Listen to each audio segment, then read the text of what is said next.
We're taking a look at this Transcend Xplor 235BH. I'll put all the details right here and we'll check everything out. Here in the rear is where we have your bathroom located. You can see you have the sliding door here. You're going to have the walk-in shower with the squeegee door. It's going to help fight mold and mildew. Skylight up top. Plenty of storage options in here as well. You have your medicine cabinet there with a bit of open storage. Then you're going to have your sink with some storage down below, as well as some extra space here on the side. And then you're also going to have this additional cabinet here. So this is perfect for your towels or other linens, as well as your toiletries. And then if we take a look at your floor plan here, you can see it's nice and open. So right over here, you have a couple of single bunks rather than a dinette. So this is great if you have kids or guests.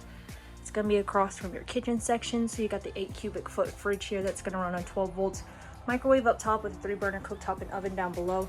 There's a couple of outlets on this side as well as that side there if you needed to add in any appliances. Huge stainless steel sink here. You've got the removable nozzle on here. It's going to make it really nice and easy to do your dishes. Plenty of overhead cabinet space as well as storage down below. You've got some extra space under here. And then you can see this counter space here is a bit extended. So that gives you a lot of extra room. And then you got your TV up top, theater reclining seats right across from here. So right over here we have your entryway, and then you do have this sofa which will roll over because you do have that queen size Murphy bed. You do have bedside tables on both sides as well as a bit of storage underneath, drawers there as well as USB ports and outlets if you needed to charge your devices. And then you're going to have hanging closet storage here. So I'm going to see if I can do this with one hand just to kind of give you an idea of how easy it is to set this up. So you will just flip that over like that, and then you have the latches on the side here,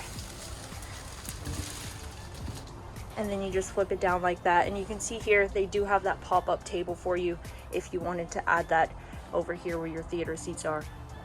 So this really is a unique travel trailer option if you are looking for something for a smaller family. Let's take another look at everything and step outside.